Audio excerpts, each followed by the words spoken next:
Hello and welcome back to my YouTube channel. I am Vishali Sharma, your psychology educator, and today we will be discussing about social psychology. This lecture is actually requested by a learner. So, these are certain things about myself, and if you want to join my live classes, you may contact on the number given below. Without any further delay, let's begin our lecture. So we'll begin with the definition of social psychology. Social psychology is the scientific study of how social situations impact our behavior. तो इसका मतलब है कि किस तरीके से हमारी जो social situations है वो हमारे behavior पे प्रभाव डालती है, उसी की एक scientific study को social psychology कहा जाता है। इसमें हम सबसे ज़्यादा करते हैं attribution, मतलब किसी के behavior पे हम कोई कारण देते हैं कि वो इस वजह से इस तरीके का behavior कर रहा होगा। Internal attribution में हम हमेशा अपना उसका अंदरूनी कारण देते हैं। फॉर एग्जाम्पल, अगर मेरे बहुत अच्छे नंबर आए एग्जाम में and I say that because I am a hard working girl that's why I scored well, but अगर वही मेरे नंबर खराब आए तो मैं एक्सटर्नल एट्रीब्यूशन दे रही हूँ कि मेरा लक ही खराब था। Then we have cognitive errors during attribution. हम कभी कभार हमारे सोचने के तरीके में कोई प्रॉब्लम होती है जिसकी वजह से हम कुछ गलत सोचते हैं और उसी तरीके से किसी के बिहेवियर को कॉज असाइन करते हैं, जिसमें आते हैं fundamental attribution error, self-serving bias and actor observer bias.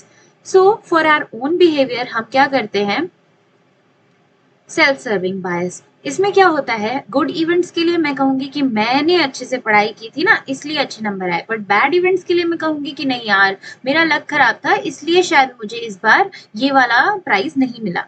Than others के बिहेवियर में हमेशा हम नेगेटिव के इवेंट्स जो होते हैं उन इवेंट्स के लिए भी always give the dispositional attribution. That means अगर ये बच्चा अच्छे से पढ़ाई करता तो इसके नंबर अच्छे ही आते, वो तो नहीं आए ना क्योंकि ये पढ़ता ही नहीं है। मतलब कभी भी किसी दूसरे के बिहेवियर को जब भी आपको बताना है कि क्यों इस तरीके का बिहेवियर कर रहा है तो हमेशा हम कहेंगे कि नहीं नहीं वो तो है ही ऐसा, but for us we protect ourselves by doing external attribution.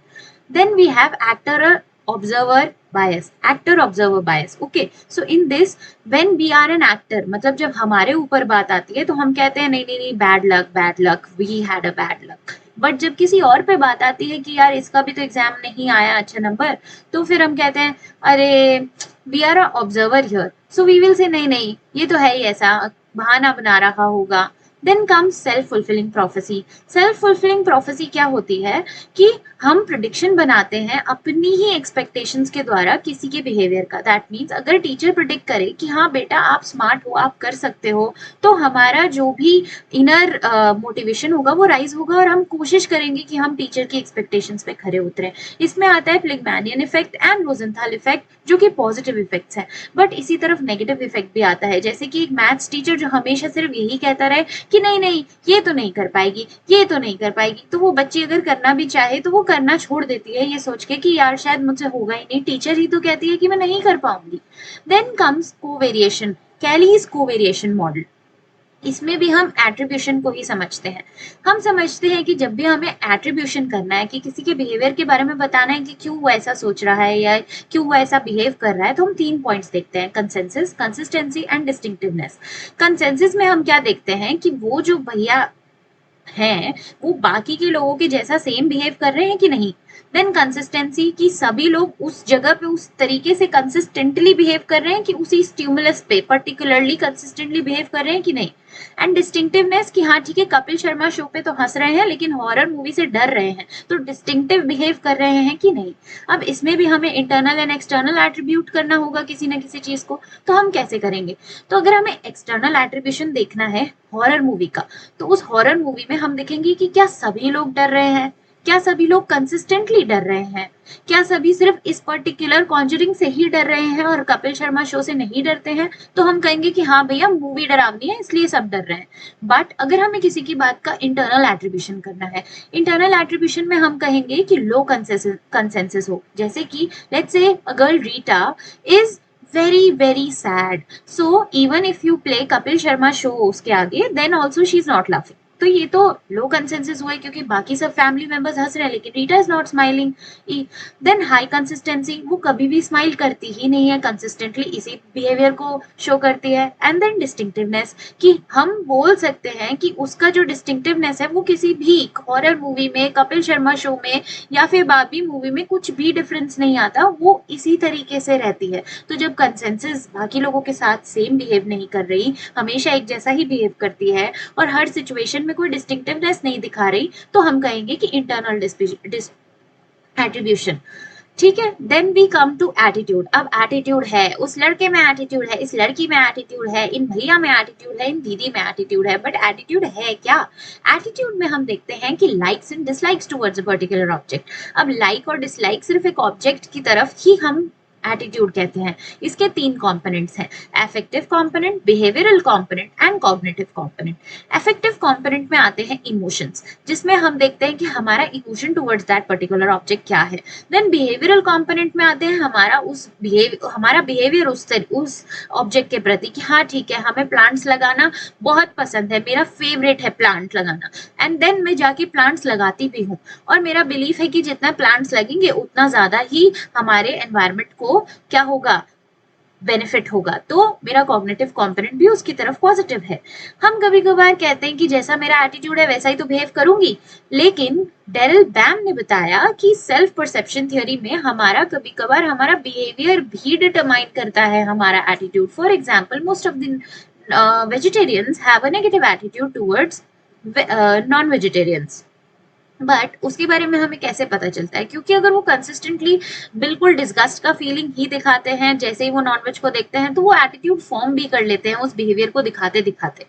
Then we come to Fritz Heider's balance theory. So Fritz Heider से people we like we should agree with them, but people who we dislike we should not agree with them. For example, let's take an example of dowry, क्योंकि दहेज की प्रथा हमारे भारत में कुछ ज्यादा ही चलती है। जैसे कि ये पी जो है ये लड़के के फादर है और जो ओ है वो लड़की के फादर है, एंड ये एक्स डाउरी है। तो अगर लड़के के फादर को लड़की के फादर पसंद है, जैसे कि हम यहाँ देख सकते हैं, यहाँ पॉजिटिव का साइन है, और लड़के के फादर को डाउरी ऑब्वियसली बहुत पसंद है, एंड लड़की के फादर भी चलो एक्सेप्ट करते हैं कि हाँ डाउरी देनी है, तो ये सिचुएशन है जहां बैलेंस होगा, क्योंकि इन सबके बीच में एक दूसरे की तरफ लाइकिंग्स हैं। बट व्हाट इफ लड़के के फादर को लड़की के फादर तो पसंद है, लेकिन लड़के के फादर को डाउरी नहीं पसंद और लड़की के फादर को भी डाउरी नहीं पसंद? इस केस में भी क्या होगा, बैलेंस होगा। क्यों? क्योंकि जिसको हम लाइक करते हैं उनके साथ हमारे डिसलाइक्स भी मैच कर रहे हैं।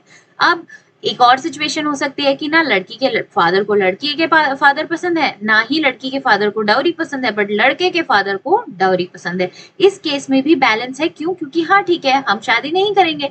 Then we have third situation, जहां पे ना लड़के के फादर को लड़की के फादर पसंद है, ना लड़के के फादर को डाउरी पसंद है, लेकिन लड़की के फादर को डाउरी पसंद है। इस जगह भी बैलेंस होगा। क्यों? क्योंकि हम इस केस में भी शादी नहीं करेंगे। तो बैलेंस मतलब जहां पे हमारे लाइक्स जो हैं जिनके साथ हम एग्री कर रहे हैं उनके साथ मैच कर रहे हैं, और डिसलाइक्स हैं जो हमारे जिनके साथ हम डिसलाइक करते हैं उसके साथ हम डिसएग्री करते हैं। But then we come to imbalances. अब इम्बैलेंस क्या होता है? जिसके अंदर एक या तो कोई पॉजिटिव का साइन ना हो या फिर 2 पॉजिटिव के साइन हो। जैसे कि लड़के के फादर को लड़की के फादर तो पसंद है, लेकिन लड़के के फादर को क्या, डाउरी पसंद है, लेकिन लड़की के father rejects it, which is absolutely fine. तो इस केस में क्या होगा, प्रॉब्लम आएगी। देन अगेन, लड़के के फादर को लड़की के फादर तो नहीं पसंद, लेकिन दोनों को डाउरी पसंद है, तो भी हम नहीं कर सकते कोई तरीके का इसमें consensus draw. Then we have लड़के के फादर को लड़की के फादर पसंद है, लड़की के फादर को डाउरी पसंद है, लेकिन इन दोनों को एक साथ में क्या, डाउरी की तरफ एक तरीके का एटीट्यूड इनका नहीं है। Then we have all negatives, that means we should disagree with those we dislike, but यहाँ पे तो हम डिसएग्री कर रहे हैं जिसको हम डिसलाइक कर रहे हैं। Then we have cognitive dissonance theory by Leon Festinger. अब ये क्या होती है? Cognitive dissonance theory में हमें बताया गया है कि we are motivated to keep our cognition consistent. अब जैसे कि मुझे बिल्कुल भी अल्कोहल पीना नहीं पसंद पर्सनली, तो अगर मुझे मेरे फ्रेंड्स फ्री में भी अल्कोहल ऑफर करते हैं तो I will not go for that party. So in that case I will be in balance. But what if there is my boss who's asking me or offering me alcohol, but I cannot go. Then in that case, obviously, I need to do a little bit of thinking and manipulation to just get into that situation. तो अगर मैं वहां जाती हूँ तो मेरे पास cognitive dissonance रहेगी. क्यों? क्योंकि मुझे तो अल्कोहल एंड पार्टीज नहीं पसंद, लेकिन मैं बिहेव कर रही हूँ क्योंकि मैं वहां जा रही हूँ. तो इस सिचुएशन में हमारा एक एक्सपेरिमेंट हुआ था जिसमें एक इंसान को एक बोरिंग टास्क, जिसमें जैसे कि एक माचिस की तीली से दूसरी मैच बॉक्स में आपको सिर्फ उसकी स्टिक्स रखनी है, उसी स्टिक्स रखने वाले एक्सपेरिमेंट में एक इंसान को $20 दिए गए और एक इंसान को $1 दिया गया. तो जिस इंसान को ज्यादा पैसे मिले थे उसको ज्यादा डिसोनेंस फील नहीं हुई. क्यों? क्योंकि उसने सोचा अरे ठीक है यार, एक दिन बोरिंग काम कर लिया तो क्या पैसे तो मिले. लेकिन जिसने उस काम को सिर्फ $1 के लिए किया था उसको कॉग्निटिव डिसोनेंस हुई.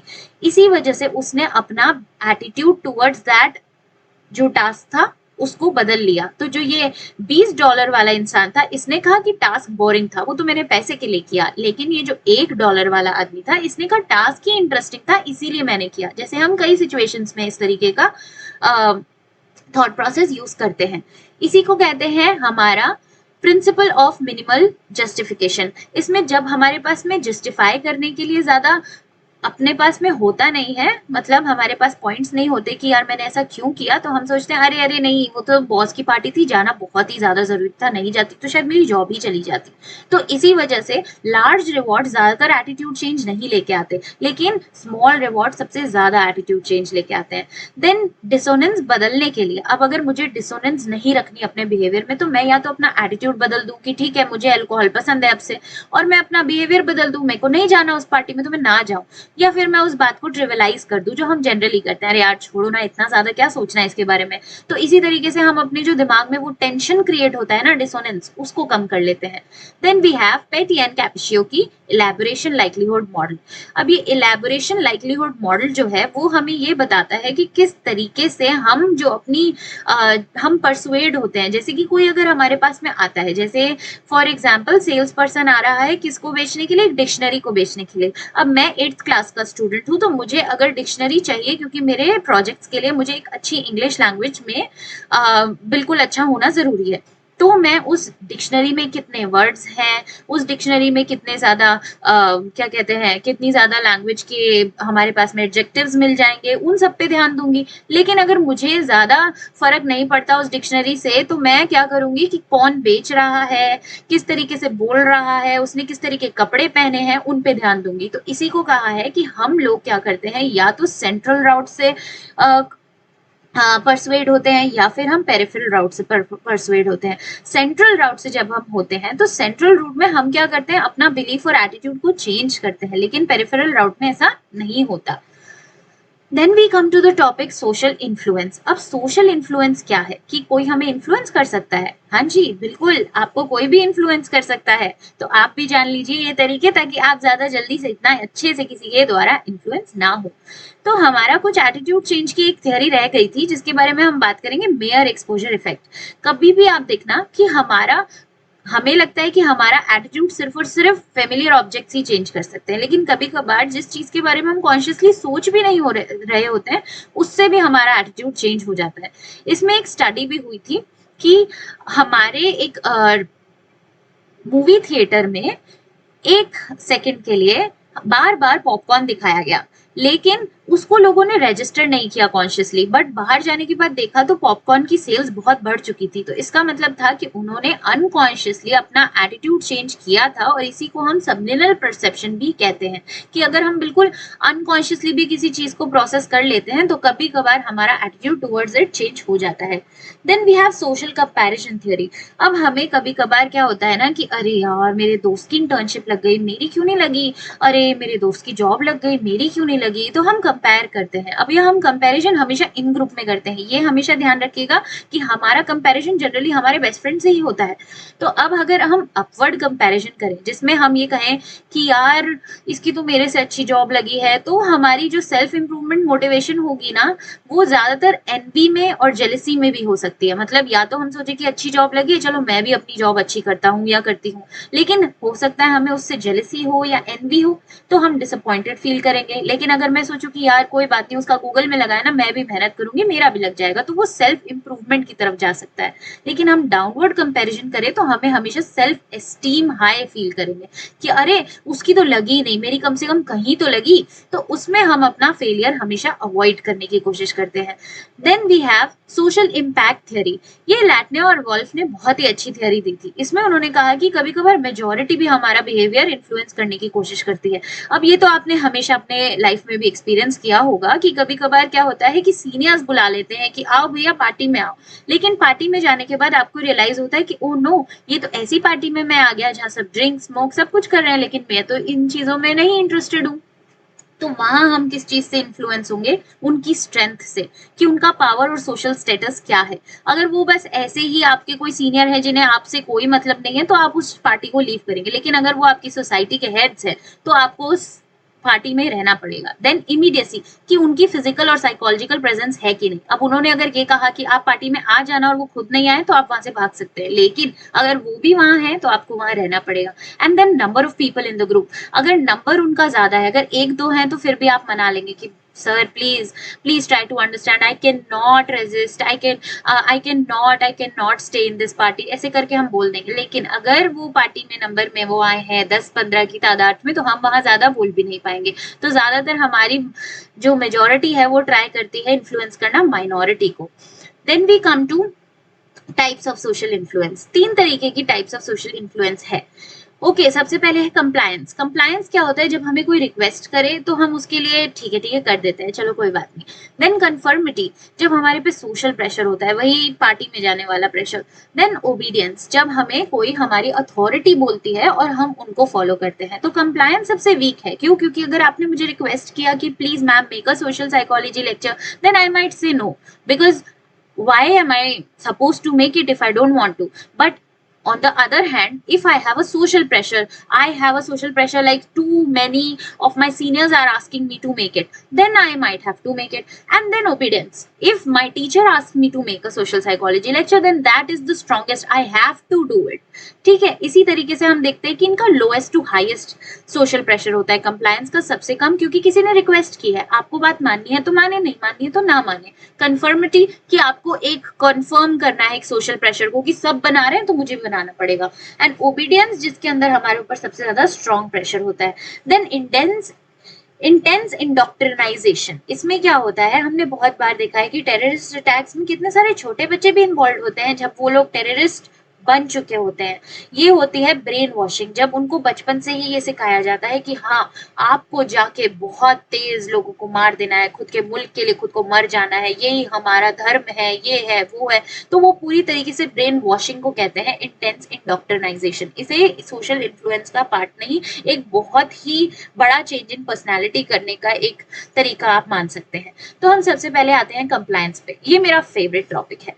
अब ये रॉबर्ट सियाल्डी ने दिया था प्रिंसिपल्स ऑफ परसुएशन, कि हम किस तरीके से लोगों को परसुएट करते हैं। सबसे पहले आता है friendships and liking, then we have commitment and consistency, then we have scarcity, then reciprocity, फिर सोशल वैलिडेशन एंड अथॉरिटी। अब फ्रेंडशिप एंड लाइकिंग में क्या होता है ना कि हम पहले जाके फ्लैटरी करते हैं, अरे बॉस आज तो आप बहुत स्मार्ट लग रहे हैं, आपसे स्मार्ट तो दुनिया में कोई बना ही नहीं है, प्लीज आप मेरा प्रमोशन लगा दीजिए ना please sir. Then we come to scarcity. अब क्या होता है, कभी भी डेडलाइन टेक्निक इसमें फॉलो होती है कि हाँ भैया जस्ट 2 hours लेफ्ट, अभी प्ले स्टेशन खरीदना है तो खरीदिए, नहीं तो बस आप गए। तो इस जगह पे अगर हमारे पास पैसे नहीं भी होंगे तो प्लीज भाई मेरे को थोड़े पैसे दे, मेरे को आज ही खरीदना पड़ेगा, डेडलाइन आ चुकी है। तो उस जगह पे हम लिमिटेड टाइम ऑफर की में फंस जाते हैं और हम जाकर अपना परचेज कर लेते हैं। प्लेइंग हार्ड टू गेट, अब जैसे हमें किसी को, if we want somebody to like us, we will behave in a way that that person start liking us, then we will be like नहीं नहीं मुझे तुम पसंद नहीं हो, मेरे पास ज्यादा टाइम नहीं है, जल्दी बोलो क्या कह रहे हो, and then we will move on. वो पर्सन जो आपको लाइक नहीं भी करते थे, because you acting as if you more important, then that person may start having a feeling for you. Then we have commitment and consistency. अब इसमें 2 techniques आती हैं, फुट इन द डोर या लो बॉल टेक्निक। अब foot in the door technique क्या होती है कि सबसे पहले मुझे मेरी नेबर ने आके पूछा कि please will you keep my kid for an hour, I need to go and buy some groceries. मैंने कहा चलो ठीक है कोई बात नहीं, एक घंटे के लिए तो बच्चे को रखना है, रख लेते हैं। But then she came next day and she said कि I am going to my mother's house, will you keep my child for a whole day? And I was like oh no, अब मैं मना कैसे करूं, क्योंकि मैंने उनकी small request के लिए हाँ किया था, बच्चे के साथ एंजॉय किया था, तो अब मुझे लार्जर रिक्वेस्ट के लिए मानना पड़ रहा है। And then we have low ball technique. अब ये लो बॉल टेक्निक क्या है कि जब भी हम कार लेने जाते हैं या कोई भी ऐसा चीज लेने जाते हैं कि हम देखते हैं कि वाह इसका प्राइस बस इतना ही है, एंड देन जब हम जाके बिल देखते हैं तो जीएसटी, सीजीएसटी एंड पता नहीं कितने टैक्स टैक्स लगा के उसका प्राइस एकदम डबल कर देते हैं वो लोग। बट क्योंकि अब हम बिल काउंटर पे हैं तो हम कुछ नहीं कर सकते, हमें वो खरीदना ही पड़ेगा। क्यों? क्योंकि अगर हमने नहीं खरीदा तो obviously we will be shape. Then we have reciprocity. Reciprocity क्या होती है? इसमें आता है door in the face, that's not all and high ball technique. अब डोर इन द फेस क्या है कि सबसे पहले मुझे मेरे फादर से चाहिए थे 5,000 रुपए। अब मैंने उनके 5,000 रुपए पे मुझे पता था कि मना ही करने वाले हैं, तो देन ही decline and then I be like चलो ठीक है आप 1,000 ही दे दो, 5,000 तो चलो ज्यादा ही हो गया। तो क्योंकि मुझे 1,000 ही एक्चुअली चाहिए थे, मैंने पहले मांग ही बड़े की and then I got the actual amount. That's not all technique. अब ये भी एक डोर इन द फेस का ही एप्लीकेशन है। कैसे? कि हम लोग क्या करते हैं, पहले उनसे कहते हैं 5,000 रुपए दे दो, बट वो पहले मना करते उससे पहले ही कहते थे नहीं नहीं नहीं छोड़ो छोड़ो छोड़ो, 5,000 क्या दोगे, इतना तो होगा ही नहीं, चलो आप 1,000 ही दे दो। पहले ही हमने ही डील को छोटा कर दिया कि वो बोल सोचे कि यार कोई बात नहीं, बच्चा मेरे लिए कम करवा रहा है तो चलो मैं कम करके दे ही देता हूँ। देन हाई बॉल टेक्निक, ये तो भैया आपने हर जगह अपनी शॉपिंग मॉल में देखा ही होगा, सबसे हाईएस्ट प्राइस लगाते हैं। You ever been to Sarojini Nagar, you will find people asking you 200 rupees and then they end up selling that article for 50 मतलब लाइक 50 ओनली। तो सबसे पहले हाईएस्ट प्राइस लगाएंगे एंड देन डील पे आ जाएंगे, वो पहले ही इतना बड़ा प्राइस लगाएंगे कि आप वापस से आके छोटी डील में आ जाए। अब हमारे पास आता है कन्फर्मिटी। कन्फर्मिटी क्या है? Social pressure. अब सोशल प्रेशर दो तरीके के हो सकते हैं, एक तो क्योंकि सब पार्टी में जा रहे हैं, पीयर प्रेशर है, मुझे भी जाना पड़ेगा। बट इन्फॉर्मेशनल सोशल प्रेशर क्या होता है? ये प्राइवेट कन्फर्मिटी होती है। जैसे कि कुछ अच्छे सीनियर्स हैं, जैसे कि I also personally have some good seniors, तो अगर वो मुझे बताते हैं कि बेटा अगर तुम 12 घंटे पढ़ रही हो तो it's okay, it's good only for you to study 12 hours for the particular exam, then I feel like हाँ ठीक है, वो लोग भी तो पढ़ते थे, उन्होंने मुझे इन्फॉर्मेशन दी, हाँ मुझे ये अच्छा लगा, मैंने भी प्राइवेटली कंफर्म किया, मेरा बिहेवियर अभी भी चेंज्ड है, मैं अभी भी उतना ही पढ़ रही हूँ। लेकिन अगर मुझे उस समय किसी सोशल प्रेशर की वजह से किसी पार्टी में अगर कॉलेज मेट्स के साथ जाना था और उस पार्टी में अल्कोहल एंड ड्रग्स थे, तो मैं अगर पर्सनली उस चीज को लाइक नहीं करती और सिर्फ सोशल नॉर्म्स की वजह से गई, तो मैं उसके लिए अपना बिहेवियर पर्सनली उनके एब्सेंस में चेंज नहीं करूंगी। अगर मुझे कोई पर्सनली कहेगा कि would you like to go into that party again, I would highly say no. Then we have types of norm. अब ये टाइप्स ऑफ नॉर्म क्या होते हैं? टाइप्स ऑफ नॉर्म्स होते हैं अनरिटन रूल्स। नॉर्म्स क्या है? Unwritten rules. अब ये क्या होते हैं? डिस्क्रिप्टिव, जिस तरह हमें लिखा होता है कि जैसा लोग बिहेव कर रहे हैं उसी तरीके से बिहेव करो। Then we have injunctive norms. अब इंजंक्टिव नॉर्म्स में क्या होता है कि हम लोगों को बोला जाता है कि क्या करना है और क्या नहीं करना है, what we ought to behave and what we ought not to behave. अब इसमें कोई हमें बोलता नहीं है या कहीं लिख के नहीं दे रहा है, ये अनरिटन ही है। बट अगर ऑट टू डू है तो प्रोस्क्रिप्टिव, मतलब हमारा ऑट टू डू है तो प्रिस्क्रिप्टिव और ऑट नॉट टू डू है तो प्रोस्क्रिप्टिव। अब आप इसको कैसे याद रख सकते हैं? हमें डॉक्टर क्या देता है? प्रिस्क्रिप्शन, जो हमें क्या करनी पड़ती है? फॉलो। और ऑट नॉट टू डू में प्रोस्क्रिप्टिव। अब ये जो प्रिस्क्रिप्टिव वाले हमारे नॉर्म्स हैं, इसमें होते हैं जैसे कि stand when the national anthem is going on and ought not to behave में नेवर स्टील। तो अब ये मॉरल ऑब्लिगेशंस है, बट अब कौन इसे फॉलो करता है कौन नहीं, वो तो आप ही जानते हैं, कितनी चोरियां होती है बाजार में। Then we have autokinetic effect experiment. अब ये क्या था? इसमें हमारे जो एक रिसर्चर थे, उन्होंने क्या किया कि लोगों के सिर्फ और सिर्फ बिहेवियर को चेक करने के लिए कि वो किस तरीके का नॉर्मेटिव इन्फ्लुएंस शो करते हैं, उन्होंने कहा कि ठीक है, आपने एलईडी लाइट जलाई थी उन्होंने एक अंधेरे कमरे में, और उस एलईडी लाइट को पहले उन्होंने एक जगह पे शो किया और फिर दूसरी जगह पे। अब इसमें कोई मूवमेंट नहीं हुआ था, बट उन्होंने, क्योंकि बच्चे इतना थक गए थे उसको देखते देखते, तो उनकी जो आई की मसल्स थी वो बहुत ही ज्यादा टायर्ड थी, तो उन्होंने कहा हाँ चलो ठीक है, मूवमेंट हुआ था। पहले तो उन्होंने जब अकेले में कहा, जब उनसे अकेले में पूछा गया तो उन्होंने कहा हाँ 20 सेंटीमीटर, दूसरे वाले ने कहा 50 सेंटीमीटर, तीसरे वाले ने कहा 80 centimetre. But then second round में क्या हुआ, सब तीनों को एक जगह लेकर आ गए, मतलब अब हमारे पास सोशल प्रेशर आ सकता है। तो हमारे तीनों लोगों को लेकर आ गए और तीनों लोगों को सबके सामने पूछा कि अब बताइए कि आपने लाइट में कितना डिफरेंस देखा। तो जो पहले वाला था उसने कहा कि 30 सेंटीमीटर, तो बस दूसरे वाले ने कितना ही डिफरेंस दिखाया 10 सेंटीमीटर का, उसने कहा 40, और तीसरे वाले ने ओनली कहा 45 सेंटीमीटर। तो इस जगह पे कंफर्मिटी हुई, जबकि पहले तो उन्होंने कितना डिफरेंस दिखाया था अपने ओपिनियन में, बट दूसरे वाले में जब लोगों के बीच में बोलना पड़ा तो उन्होंने अपना ओपिनियन बदल दिया। अब ये सिचुएशन क्योंकि एम्बिगुअस है, इसमें समझ में ही नहीं आ रहा कि हमें क्या करना है क्या नहीं करना है, तो इस जगह पे इंफॉर्मेशनल कंफर्मिटी हुई। हमें भी लगा कि हो सकता है हम गलत थे, इन्होंने सही बोला, तो हमने इस बात को मान लिया। देन वी हैव सोलोमन एश का कंफर्मिटी स्टडी। अब इसमें क्या हुआ था कि दिखते हुए 3 लाइंस रखी गई। अब उन 3 लाइंस में जो एक लाइन थी वो किसके ज्यादा सिमिलर है, सी के सिमिलर है। ये एक लाइन, टारगेटेड लाइन सी से ज्यादा सिमिलर है। लेकिन हमारे जो पार्टिसिपेंट्स थे उनके अंदर कॉन्फेडरेट हमने डाल दिए। कॉन्फेडरेट क्या होते हैं? कॉन्फेडरेट होते हैं जो हम ही अपने पार्टिसिपेंट्स के बीच में अपने खरीदे हुए लोग लगा देते हैं, जिनको हम कहते हैं कि हाँ भैया जो मैं आंसर कह रही हूँ वही बोलना। लेकिन वो बंदे जाके बोलते हैं कि नहीं भैया ये जो लाइन है ये लाइन ए से ज्यादा सिमिलर है। तो बाकी के लोग क्योंकि बहुत ही ज्यादा प्रेशर्ड फील कर रहे थे, तो उन्होंने कंफर्म किया कि हाँ ठीक है, हो सकता है मुझे ज्यादा गलत दिख रहा हो सकता है मैंने नहीं ठीक से देखा हो। तो 75% लोग ने उस बात को कंफर्म किया एंड 32% लाइक पार्टिसिपेंट्स जो थे उन्होंने पूरे टाइम कंफर्म किया, और 75% ने एटलीस्ट एक बार तो कंफर्म किया क्योंकि उसके अंदर 18 ट्रायल्स हुए थे। और 25% मेरे जैसे लोगों ने कभी कंफर्म नहीं किया, क्योंकि हम वो ही बोलेंगे जो हमने देखा।